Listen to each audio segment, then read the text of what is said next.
Voilà. Donc, nous sommes aujourd'hui avec Anne-Claire Joseph, qui est avocat spécialisé en divorce et en pension alimentaire. On a eu beaucoup de demandes sur le groupe concernant ces thématiques et on a souhaité organiser un live. On va attendre quelques instants, peut-être que les gens rejoignent le live. Et on va commencer à répondre à des questions. Voilà, n'hésitez pas à commenter, à donner votre avis et à poser toutes vos questions. On va attendre quelques minutes. Alors, tac.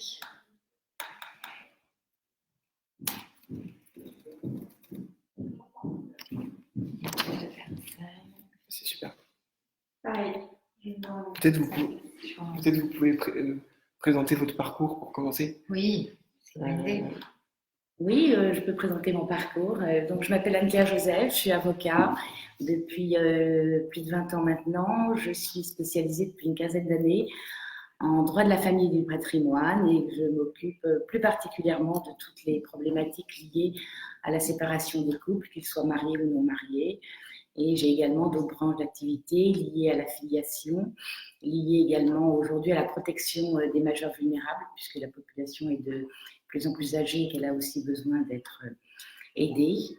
Donc le droit de la famille, c'est un sujet assez vaste qui occupe toutes mes journées. Très bien, merci beaucoup. On va peut-être commencer tout de suite sur le divorce d'abord. Allons-y. Voilà. Alors, déjà, quels sont les motifs pour lesquels on peut divorcer en France ? Alors aujourd'hui, les motifs, déjà on divorce parce qu'on a envie de divorcer. C'est-à-dire que quand on saisit le juge, on n'a pas besoin d'invoquer un motif particulier. Et d'ailleurs, il ne faut pas, lorsqu'on saisit le juge, donner un motif quel qu'il soit. Ça, c'est la première partie de la procédure qui va donner lieu aux mesures provisoires. Lorsqu'on décide de divorcer, d'assigner en divorce, il y a plusieurs raisons. La première, c'est lorsque l'on est d'accord et qu'on a signé ce qu'on appelle un PV qui donne l'accord sur le principe du divorce lui-même. À ce moment-là, le juge est saisi d'une demande à divorce, n'a pas à statuer sur les motifs du divorce lui-même, mais uniquement sur les conséquences. L'autre moyen de divorcer, c'est celui que tout le monde connaît et qui existe toujours, bien qu'on dise souvent le contraire, c'est le divorce pour faute. C'est lorsqu'on a des griefs à valoir à l'encontre de son conjoint, des griefs comme peut-être l'adultère, comme peut-être des comportements qui, d'une façon générale, rendent intolérable le maintien de la vie commune. Ça, c'est la définition juridique. C'est donc le divorce pour faute. Un autre motif également qui existe, c'est la rupture prolongée de la vie commune. C'est-à-dire qu'aujourd'hui, lorsque l'on peut prouver que l'on est séparé depuis plus de 2 ans, à ce moment-là, on peut saisir le juge d'une demande de divorce. Très bien. Et est-ce que vous pouvez nous dire, on nous pose souvent la question sur le groupe, combien ça peut coûter un divorce ? Alors, le prix d'un divorce est toujours très compliqué. C'est très compliqué parce qu'un divorce, ça peut être rapide, comme aujourd'hui le divorce en juge, dont on parlera peut-être tout à l'heure, qui est un divorce d'accord, où l'on se met d'accord sur toutes les conditions du divorce, et donc c'est une procédure qui peut être relativement rapide, surtout si les négociations elles-mêmes ne prennent pas trop de temps. Ensuite, dans tous les divorces que l'on va appeler entre guillemets contentieux, c'est-à-dire ceux qui sont déférés à un juge et dans lesquels le juge devra trancher, à partir de ce moment-là, c'est toujours très difficile de donner un temps. Et donc, si on ne peut pas donner de temps, on peut difficilement donner un coût aussi. Parce que, bien évidemment, si ça dure longtemps, c'est qu'il y a pas mal de diligence à faire dans les dossiers. Ce sont aussi des décisions qui sont susceptibles d'être déférées à la cour d'appel, c'est-à-dire que si on n'est pas d'accord avec la décision, on peut la faire rejuger par la cour. Il y a également une autre voie encore qui est la possibilité d'aller devant la cour de cassation. Donc il y a des divorces en moyenne, si elles restent devant le juge en première instance, vont prendre en moyenne 1 an ou 18 mois. Elles vont prendre encore une fois 18 mois si elles vont devant la cour d'appel et encore une fois au moins 1 an ou 2 si ça doit aller devant la cour de cassation. Et en fonction de ce que va dire la cour de cassation, ça peut être encore renvoyé devant une cour d'appel pour être à nouveau jugé. Donc il y a des divorces qui peuvent prendre 1 an, il y a des divorces qui peuvent prendre 5 ans, il y a même des divorces qui peuvent durer 10 ans, ça c'est déjà vu. Donc de cette façon-là, c'est très compliqué de pouvoir dire à un justiciable, à un client, quel va être le montant des honoraires qu'il va régler. Et puis en plus, la profession d'avocat a des honoraires libres, c'est-à-dire que nous nous n'avons pas l'obligation de respecter un quelconque tarif. Donc, chacun peut avoir son taux horaire qui va être fixé en fonction de la complexité du dossier, mais également en fonction de l'expérience et de la notoriété de l'avocat qui va s'occuper du dossier. Très bien. Et on a une question, c'est-à-dire, est-ce qu'on nous demande si on peut divorcer aujourd'hui sans passer devant le juge? Voilà, c'est ce qu'on disait tout à l'heure. On peut effectivement divorcer sans passer devant le juge. C'est un divorce qui est un divorce de consentement mutuel, c'est-à-dire que l'on se met d'accord sur les conditions du divorce et le divorce va se faire par acte d'avocat. D'accord. Et l'avocat va contresigner le divorce et ensuite cet acte d'avocat va être enregistré par un notaire et c'est le notaire qui va rendre la décision de divorce définitive sans qu'il n'y ait plus besoin de passer devant le juge. D'accord. Et l'enfant, si le couple a des enfants, comment ça peut se passer?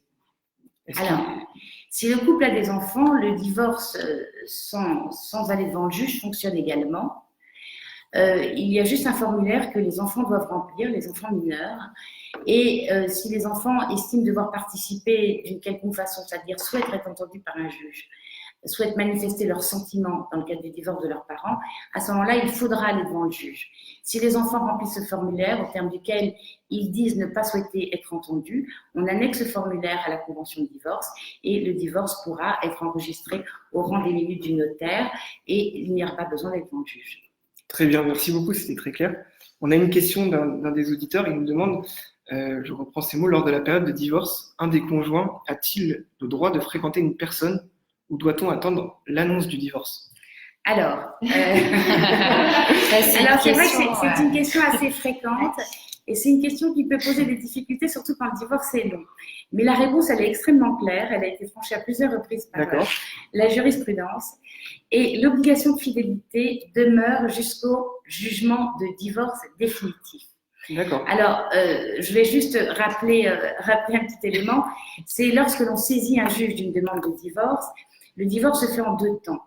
Il y a d'abord une première décision qui s'appelle l'ordonnance de non-conciliation, qui va régler les mesures provisoires et qui va surtout donner l'autorisation aux parties de vivre séparément. Mais vivre séparément ne veut pas dire vivre sa vie comme on entend la vivre.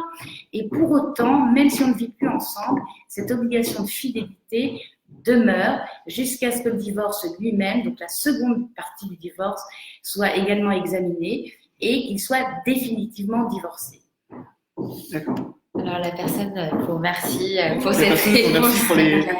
On nous demande aussi qu'est-ce que c'est une convention d'honoraires? On a une question d'un auditeur. Alors, une convention d'honoraires, c'est pour revenir à ce qu'on disait tout à l'heure sur les honoraires, c'est quelque chose aujourd'hui qui est obligatoire depuis quelques années, qui est une convention qui est signée entre le client et son avocat, au terme duquel est justement précisé les conditions d'intervention de l'avocat, les conditions financières de cette intervention et toutes les modalités de l'intervention et de la collaboration entre le client et son avocat. D'accord. Et il peut y avoir si l'avocat estime qu'il a mal évalué le temps passé ou quelque chose comme ça, est-ce que c'est possible de faire un avenant à cette convention?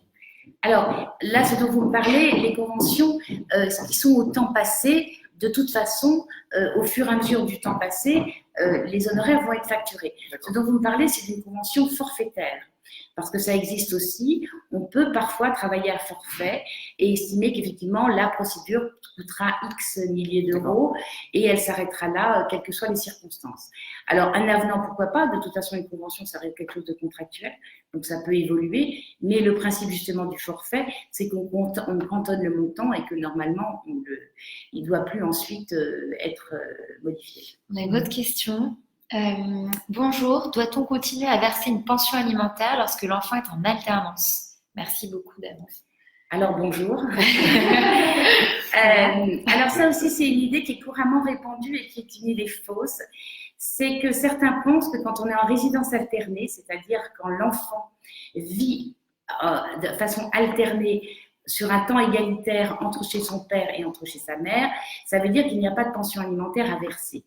Alors c'est faux, parce que c'est vrai que la résidence alternée fait que, de facto, le coût de l'enfant est divisé en deux puisqu'il est moitié du temps chez l'un et chez l'autre, et que normalement tout ce qui concerne le coût de l'enfant, les activités extrascolaires, etc., sont partagés. Mais lorsqu'il y a une disparité importante entre les niveaux de vie, les rémunérations des deux parents, rien n'empêche à celui qui a le plus d'argent de venir en aide à l'autre parent en versant une pension alimentaire, même si l'enfant est en résidence alternée en temps égalitaire. Ok, alors merci beaucoup. Alors, je vous remercie encore en direct. De rien. Une autre question, c'est bonjour, j'ai une question concernant les conséquences liées au sort du bail en cas de séparation d'un couple non marié et si l'obligation solidaire au paiement des loyers persiste alors que l'une des personnes du couple est partie. Alors, quand on est concubin et qu'on n'est pas marié, effectivement, il y a une particularité, il faut distinguer deux cas. Soit il n'y en a qu'un qui est titulaire du bail, donc à ce moment-là, l'autre n'est pas tenu au règlement du loyer vis-à-vis du propriétaire, même s'il a participé au paiement du loyer dans le cadre de la vie maritale. Ça, c'est le premier point. Lorsqu'ils sont tous les deux titulaires du bail et qu'il y en a un des deux qui, lui seul, donne son congé, et il n'y en a plus qu'un seul, effectivement, qui est tenu au règlement du bail. Mais celui qui part, à partir du moment où il donne son congé, dans les 6 mois du congé, à partir de la date d'effet du congé, donc aujourd'hui c'est 1 mois en matière locative, on a un préavis d'1 mois. À l'issue du délai d'1 mois, court un délai de 6 mois dans lequel l'ancien co-titulaire du bail, donc celui qui a donné congé, reste encore tenu solidairement au paiement des loyers. Très bien. D'accord. On a une nouvelle question de Lydie qui nous demande est-ce qu'on peut faire appel de la décision du juge pour le montant à verser de la pension alimentaire? Merci d'avance. La réponse est oui. On peut aller devant le juge, d'accord. Voilà, il faut savoir que les décisions qui sont rendues en matière familiale sont des décisions, comme on dit, qui sont exécutoires par provision. C'est-à-dire que dès que la décision est rendue, elle doit s'exécuter et même si on fait appel, elle s'exécute jusqu'à ce que la cour d'appel statue. Mais pour autant, on peut faire appel de ces décisions et la cour d'appel peut revenir sur le montant de la pension alimentaire qui a été fixé. Très bien. Et on a des questions qui nous remontent très régulièrement. Oui. C'est concernant les enfants, finalement. Oui. Et on nous demande quels sont les modes de résidence des enfants, justement. Quels sont les différents modes prévus par le droit français? Alors, le droit français est assez large et surtout, il y a l'accord des parties. Il ne faut quand même pas oublier que même quand on est devant un juge, on peut se mettre d'accord et qu'on peut librement fixer les conditions de résidence de son enfant. Alors, il y a 2 modes, je dirais, principaux, qui est la résidence principale chez un des 2 parents, avec la possibilité pour l'autre parent d'exercer un droit de visite et d'hébergement. D'accord. Ce droit de visite et d'hébergement, soit il est classique, c'est-à-dire une fin de semaine sur 2 et la moitié des vacances, soit il peut être aussi élargi, c'est-à-dire que ça soit un peu plus qu'un week-end sur 2, ça peut également être un jour dans la semaine, notamment les semaines où il n'y a pas l'enfant ou l'autre parent n'a pas l'enfant le week-end. Ça, c'est le premier mode. Le deuxième mode qui existe aujourd'hui et qui est effectivement reconnu par le Code civil et par le droit français et qui se développe de plus en plus, c'est ce qu'on appelle la résidence alternée.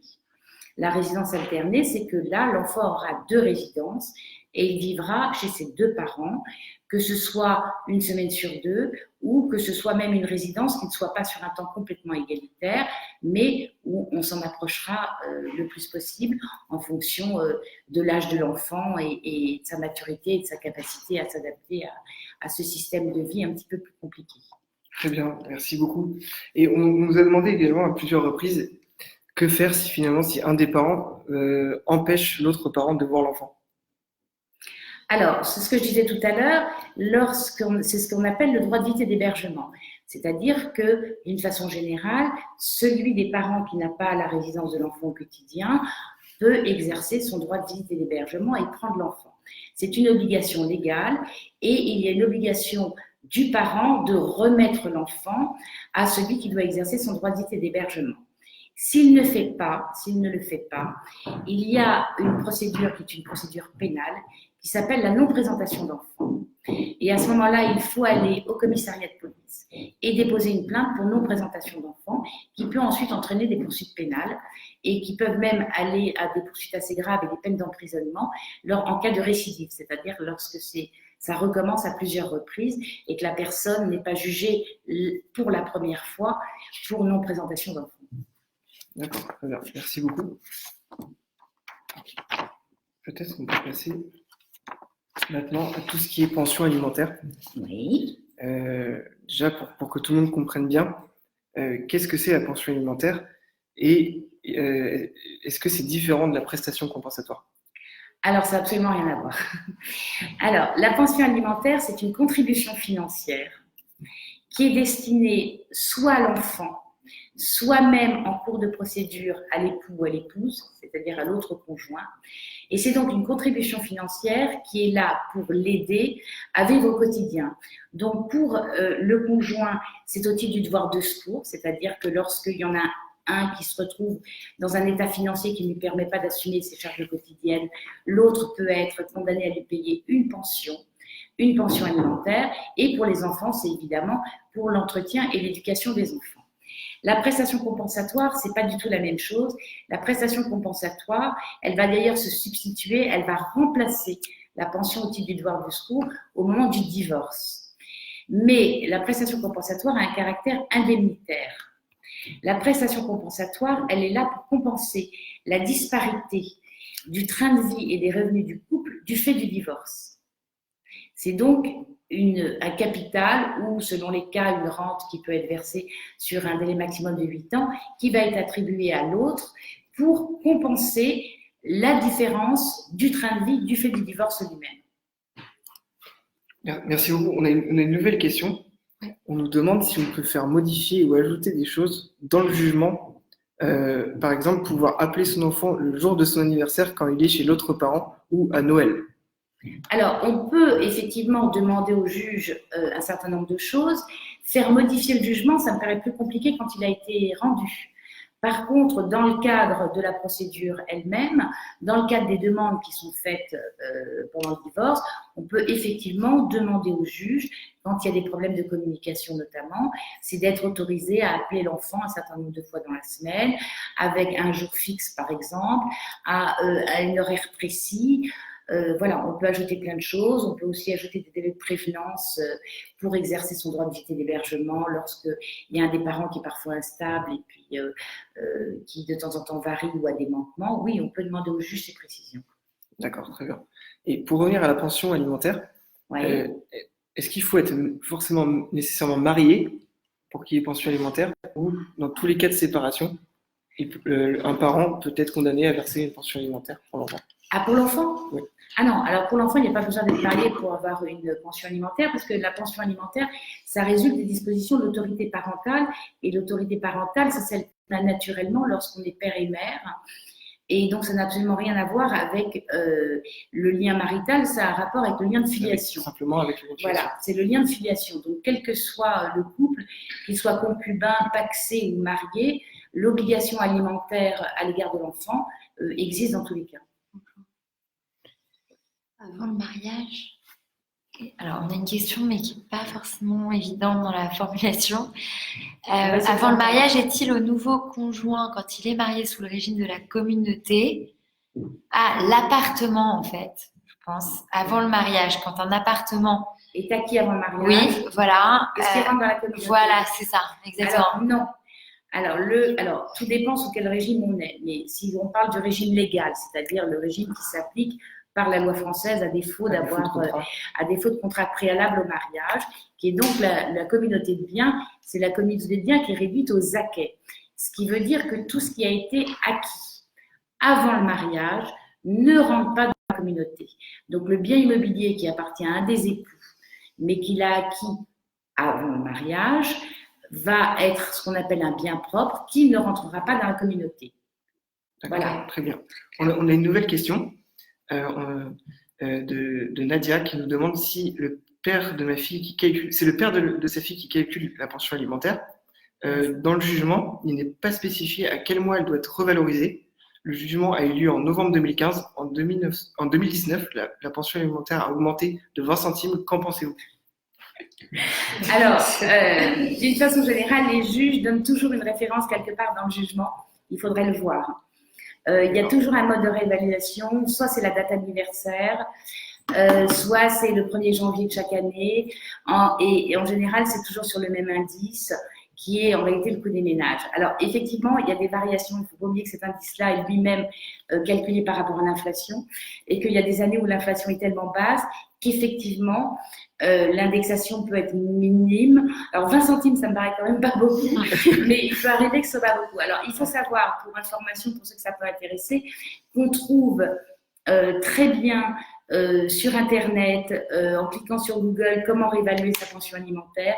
Il y a des sites qui sont extrêmement bien faits pour arriver à calculer la réévaluation et dire à... C'est Nadia, c'est ça? Oui. Et dire à Nadia qu'elle n'a pas besoin peut-être d'attendre que ce soit son mari qui fasse ce calcul et qu'elle aille elle-même vérifier si effectivement l'augmentation est comparable à celle que lui propose son ex-conjoint. Alors, on a Dom Dom qui dit que vous expliquez super bien. Merci, Dom Dom. Ça, c'est top. Très bien. Mais on a une question aussi qui nous revient souvent. Et c'est si un des anciens conjoints a refait sa vie avec quelqu'un, Oui. est-ce que la pension alimentaire doit être réévaluée? Est-ce que les revenus de la personne sont pris en compte ou non? Alors, oui. Le principe, c'est que le nouveau conjoint n'est pas là pour entretenir les enfants qui ne sont pas les siens. Ça, c'est sûr. Donc, c'est pas sur ce fondement-là que la pension alimentaire peut être révisée. Par contre, on considère que quand quelqu'un se remet en couple, il y a ce qu'on appelle une mutualisation des coûts. Ça veut dire que le loyer, au lieu d'être pris seul en charge par la personne vivant seule, elle est partagée avec le nouveau conjoint. Il y a un certain nombre des frais courants également. Donc, on part du principe que l'on tient compte pour cette mutualisation des coûts dans la capacité contributive de chacun. On tient compte effectivement des revenus du nouveau conjoint. Très bien. On a une nouvelle question. Alors, je pense que ça va être très rapide. La prestation compensatoire existe-t-elle encore? Oui. Et elle existe qu'en cas de mariage? Ah oui. Et des deux côtés. Enfin, Des deux côtés. Ah, bien sûr. Voilà, Alors, c'est vrai que très souvent, c'est les hommes qui sont débiteurs d'une prestation compensatoire, mais ce n'est pas obligatoire du tout. Moi, j'ai déjà eu des dossiers où c'est des femmes qui ont été condamnées à payer des prestations compensatoires à leur mari. Et est-ce que la condamnation peut être très élevée ou il y a une limite finalement? Ah, il n'y a aucune limite. Il n'y a aucune limite. Non, c'est un calcul, je ne vais pas dire un savant calcul, mais c'est un calcul qui est fait à partir d'un certain nombre d'éléments qui sont déterminés par l'article 271 du Code civil, pour être précis, qui donne tous les critères qui permettent la fixation de la prestation compensatoire. C'est-à-dire, je vous dis quelques exemples, c'est la durée du mariage, c'est l'âge, c'est l'état de santé, c'est les droits à la retraite, c'est le patrimoine et évidemment les revenus. Et pour revenir à la question que posait Lydie tout à l'heure, oui. Là aussi, il y a possibilité évidemment de faire appel de la décision.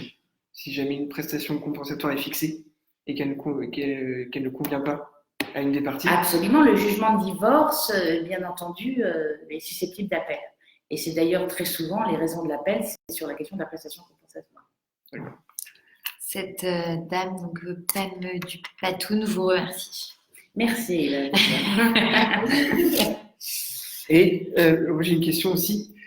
Si la personne qui doit verser la pension alimentaire, donc le débiteur ne paye pas, comment il faut procéder? Quels sont les premiers réflexes à adopter? Quels conseils vous Alors voilà, alors ça c'est un vrai sujet parce que c'est vraiment une problématique qui est de plus en plus importante aujourd'hui. C'est le fait que les pensions alimentaires sont fixées, mais elles ne sont pas payées par le débiteur, c'est-à-dire par celui qui devrait la payer. Alors, il y a plusieurs choses qui ont été mises en place pour permettre de faciliter le paiement de cette pension alimentaire. Il y a d'abord la procédure qu'on appelle la procédure de paiement direct. C'est-à-dire, dès le premier mois d'une pension impayée, c'est la possibilité de saisir un huissier qui va faire une saisie, en quelque sorte, entre les mains soit de l'employeur, soit sur les comptes bancaires, pour prendre au débiteur de la pension, à celui qui doit donc, et se faire payer directement, par exemple, par son employeur. Cette procédure-là, elle est intéressante parce qu'elle peut être mise en place très rapidement, puisque c'est dans le mois du non-paiement du premier arriéré. Elle peut être faite, par contre, que dans un délai de 6 mois en arrière. D'accord. Et ensuite, c'est surtout une procédure qui ne coûte pas d'argent aux créanciers de la pension alimentaire. Donc la personne Il qui doit n'aura recevoir. pas d'honoraires à payer à l'huissier. Ça sera celui qui doit la pension qui devra payer les frais qui auront afférents à cette procédure de recouvrement. Et les frais, est-ce qu'il doit les avancer? Et les frais, il ne doit pas les avancer. D'accord. Mais ça sera toujours dans la limite de 6 mois d'arriéré et pas plus. Ensuite, s'il y a plus que 6 mois d'arriéré, on pourra également demander à l'huissier de faire des mesures d'exécution qui seront de même nature, qui ne s'appelleront plus une procédure de paiement direct, qui s'appelleront une saisie rémunération par exemple, qui s'appelleront une saisie attribution sur un compte bancaire, qui là sont des procédures qui génèrent des honoraires et des frais à payer à l'huissier, notamment la saisie rémunération, puisqu'il faut une décision du tribunal d'instance pour obtenir la mise en place d'une saisie rémunération. D'accord. Alors que le paiement direct, il n'y a pas d'intervention du tribunal. Donc le conseil que vous donneriez aux auditeurs, c'est finalement d'agir très vite. Toujours. Dès le premier mois. Toujours. Alors, il faut toujours agir très vite et pas laisser les choses s'enliser. Très bien. Et est-ce que la CAF a un rôle à jouer? Alors ça, c'est une autre possibilité, effectivement. C'est que la CAF peut, en effet, faire elle-même une procédure en recouvrement des pensions alimentaires à partir du moment où on lui communique la décision de justice et à partir du moment où la CAF, les pères des enfants sont bien à charge, sont bien déclarés à la CAF comme étant à la charge du créancier de la pension alimentaire.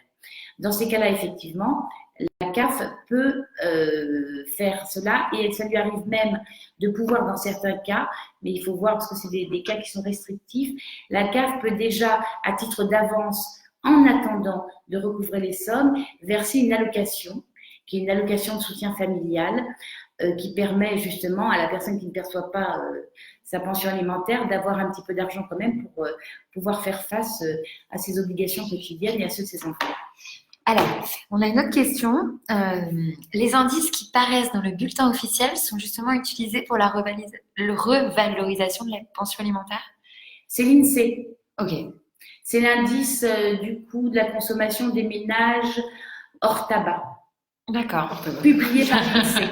Oui, hors tabac. Donc, alors, on peut trouver cet indice sur le site de l'INSEE. Absolument. Ok. Et on a une autre demande, mais ça on verra ça du coup plus tard. C'est peut-on avoir vos conseils en privé pour une situation complexe et trop longue à expliquer ici? C'est EMP comme on dit. Voilà, un MP est possible. Un voilà, un message privé.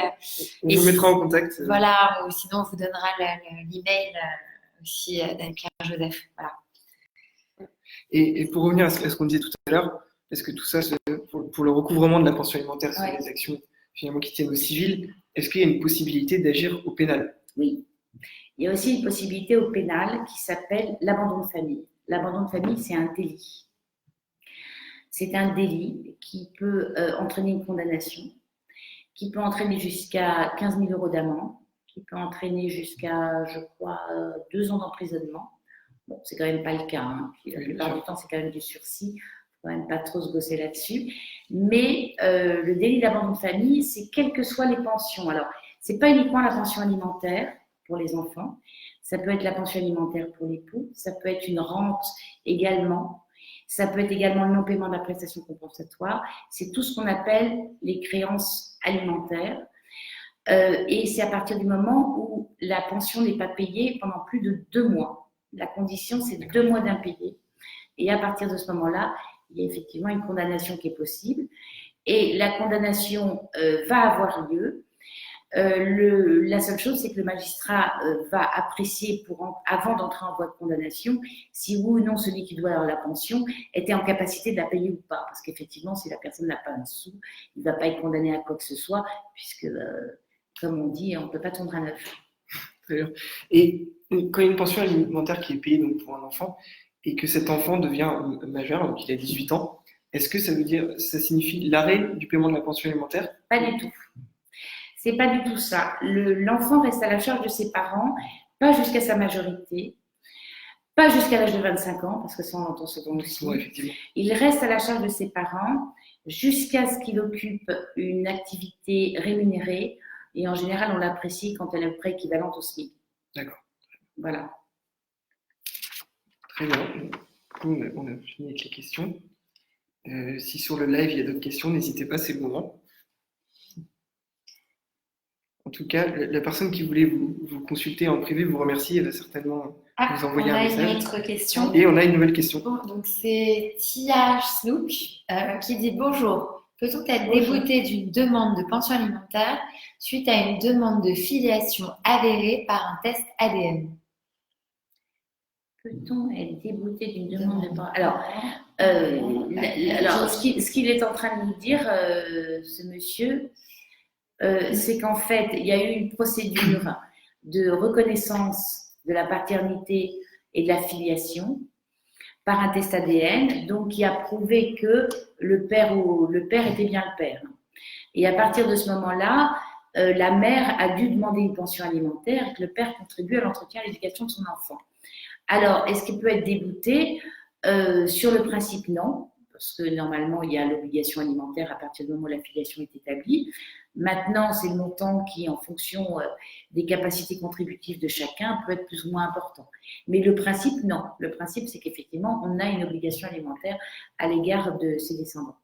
Très bien. Alors, il y a Dom qui nous dit, mais il va falloir, Dom, que vous précisiez une demande sauf organisation insolvabilité. Parce que souvent, on a des cas où l'homme ou la femme se met volontairement en situation d'insolvabilité. Voilà, ouais. Je pense que c'est ça qui Et ça, c'est quelque chose qu'on peut prouver, c'est quelque chose… c'est extrêmement compliqué. Enfin, c'est comme tous les escrocs dans la vie, c'est très difficile de les attraper quand ils sont bons. Quelqu'un qui n'a pas d'éléments de solvabilité et qui s'organise, les juges restent des juges et ils apprécient en vertu des éléments qu'on leur donne et des pièces. Et en plus, ils n'ont pas de mesures d'investigation particulières, ne sont pas des détectives privés. Donc la seule chose qu'on peut faire, c'est essayer de constituer des dossiers, faire soi-même appel justement à des sociétés de recherche et d'information pour essayer de trouver des éléments de solvabilité, des éléments sur le train de vie, des choses ostentatoires qui prouvent que celui qui dit ne pas avoir d'argent, en réalité, en a. Mais ça génère aussi des coûts, parce que quand on fait appel à ce genre d'entreprise, il faut effectivement pouvoir avancer les frais, et ça coûte en général assez cher. Et est-ce que… on vous remercie encore. À chaque fois, on ne précise pas, mais c'est… Et est-ce que l'avocat a un rôle à jouer dedans? C'est-à-dire qu'il peut conseiller une société d'investigation à son client? Sans aucun problème, oui. Nous, on a effectivement des correspondants avec qui on travaille dans tous les domaines, que ce soit une société de recherche, un notaire, un psychologue, enfin dans tous les domaines. On n'a aucun problème pour recommander quelqu'un, bien sûr. Et on a une question de Johan. Alors, donc, j'avais même plus à lire tellement il y en a. Oui, il y en a pas mal. Alors, Johan, il nous demande… Sur l'adultère. Bonjour maître, il dit l'adultère est-il toujours un motif de divorce pour faute? Oui. La réponse est claire. On a alors Valérie Obadia qui nous dit, mais elle avait déjà posé cette question finalement, mais elle la reformule d'une autre manière. Alors, bonjour maître, mon mari a acquis un appartement avant le mariage, nous sommes mariés depuis peu sous le régime de la communauté. Est-ce que cet appartement doit m'appartenir par la suite? Donc je pense, est-ce que cet appartement m'appartiendra également par la suite? Voilà, je pense que c'est ça. Non, à partir du moment où il ne l'a pas apporté à la communauté, alors il ne lui appartiendra pas, mais puisqu'elle est mariée, elle aura quand même, je pense, si jamais son mari prédécède, elle aura dans le cadre de ses droits d'épouse la possibilité de continuer à habiter dans cet appartement, c'est-à-dire qu'elle pourra peut-être avoir l'usufruit ou une jouissance, surtout si lui, parce qu'il faut conseiller à Valérie Obadia, oui, c'est tout à fait. Il faut lui conseiller surtout qu'il passe entre des conventions entre notaires pour qu'elle justement soit protégée et qu'il puisse se consentir des droits si jamais il n'est plus là, pour qu'elle puisse continuer à habiter le bien, quand bien même effectivement elle n'en serait pas propriétaire. D'accord. Alors la seule chose, c'est il y a un autre petit point aussi qu'il faudrait savoir, c'est il a peut-être acheté le bien avant qu'il soit marié. Par contre, il y a peut-être eu un prêt qui a été payé pendant le mariage. S'il ne l'a pas acheté comptant ou si le prêt n'était pas fini au moment du mariage. Et à ce moment-là, tous les emprunts, le crédit qui a été versé pendant le mariage, si jamais un jour il divorce, on considère que le prêt a été payé par la communauté. Donc à ce moment-là, au jour du divorce, elle aura le droit à ce qu'on appelle une récompense pour la partie du bien qui a été financée pendant le mariage. Ok, super. Alors on a Dum qui nous dit encore… Elle est super, elle est avocate ouf. Je vais Point peut-être dire, d'interrogation. vous exercez À Tombouctou, Alors, à Paris. Voilà, c'est à Paris, dans le 17e. Donc, hein. Voilà. On vous mettra le lien vers le site d'Anne-Claire Joseph après le live. On a encore 15 personnes là qui nous regardent en direct. S'il y avait une question, c'est maintenant. Voilà, parce qu'on Parce qu'après- va arrêter le live d'ici 5 minutes. Donc, posez vos dernières questions. Il y a une question aussi alors, qui est souvent posée. Ah, voilà. Du coup, on va passer d'abord à cette question-là. Bonjour maître, mon mari et moi allons divorcer. Nous nous sommes mariés sans contrat. Il m'a dit qu'au moment de la vente de notre maison, il devra récupérer les 150 000 € qu'il avait mis au moment de l'achat, argent provenant de la vente de sa petite maison. Et que moi, je prendrai les 30 000 € que j'aurais aussi investis et qu'après, nous nous répartirons le reste. Est-ce que ça vous semble Alors, c'est effectivement au moment de l'achat, il y a eu des apports qui ont été faits avec des fonds propres, c'est-à-dire avant le mariage. À partir du moment où soit c'est mentionné dans l'acte, soit on peut apporter la preuve que cet argent a été versé au moment de l'achat, il y a effectivement un système de récompense qui se met en place, qui fait que celui qui a apporté de l'argent propre va le récupérer sur le fruit de la vente. C'est une réalité. Mais à partir du moment où ce qui a été payé avec des deniers communs au moment de l'achat, il n'y a pas de question là-dessus, c'est une répartition par moitié pour chacun des époux. D'accord. Là, on vous remercie On vous encore. remercie. Dom, Valérie Obadia, merci maître de votre réponse, signée de nous Valérie. Donc ça paraît assez clair, donc c'est très bien. Là, on va entrer dans les 3 dernières minutes. Vous êtes encore 15 à nous regarder. C'est le moment de poser vos questions à Anne-Claire Joseph, si vous en avez d'autres. Et voilà, on arrête à 17h40. Ah, voilà, il y en a une autre. Dernière question pour revenir à une chose qui a été dite rapidement. Pour prouver la solvabilité d'une personne, est-ce que le train de vie mis en avant sur les réseaux sociaux est une preuve? Excellente question. C'est effectivement un élément. C'est effectivement un élément qui va en tout cas attirer l'attention du juge entre ce qui est invoqué comme rémunération et comme capacité financière et la réalité du train de vie.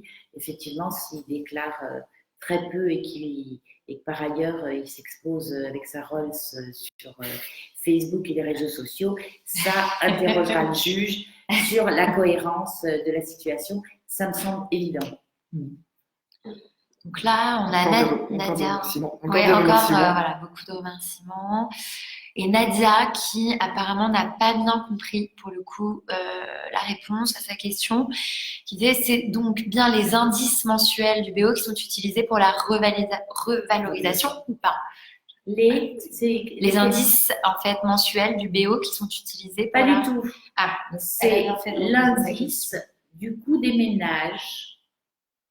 Alors, en région parisienne, si elle est en région parisienne, hors tabac, et cet indice est publié par l'INSEE. D'accord, donc il faut se rendre sur le site de l'INSEE. Voilà. Mais ce qui est très très simple, c'est qu'elle aille surtout sur le site .gouv du service public. Voilà, sur le groupe de service public, où ils expliquent très très bien comment faire pour évaluer une pension alimentaire. Et il y a même un logiciel qui est mis en place où on rentre ces données, la date du jugement, le montant de la pension, etc. et qui vous calcule le montant de la pension évaluée. Très bien, on pourrait envoyer le lien à cette personne, effectivement. Et Anne-Claire Joseph a d'ailleurs fait une vidéo qu'on mettra ensuite à disposition des membres sur le recalcul de la pension alimentaire. Je pense que ça fera un complément aussi au live. Absolument. Voilà, donc... super, merci infiniment. Donc, je pense que c'est bon. Je pense que c'est bon. La réponse a été comprise. Donc voilà. Bon, ça pourrait encore durer indéfiniment, mais... on a encore une question de dernière minute. Pour la revalorisation, vous avez le mode de calcul? C'est une bonne dernière question.